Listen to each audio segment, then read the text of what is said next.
Sa ibang balita mga kabrigada, dating PSG Commander Durante inabsuelto raw ng Special General Court Martial kaugnay ng Evonet Plaza Slay. Brigada Kath Austria, ibrigada mo! Brigada Live Report!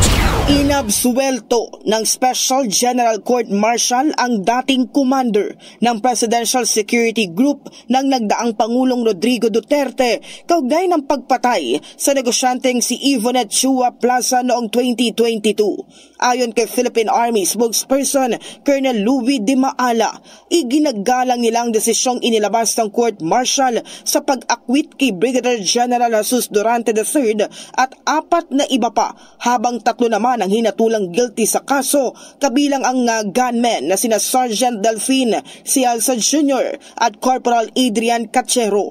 Nanindigan si Di Maala na pagpapakita ang hatol ng court martial sa due process ng militar.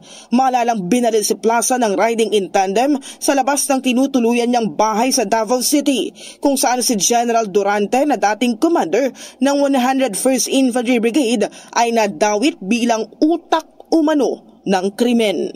In the heart of changing lives, ako si Brigada Kath Austria ng 105.1 Brigada News sa Manila, the Music and News Authority. Brigada Balita Nationwide. Ang bahaging ito ay hatid sa atin ng Yummy ES2 Oral Drops. Simulang tuparin ang pangarap ng iyong anak. And stunting now,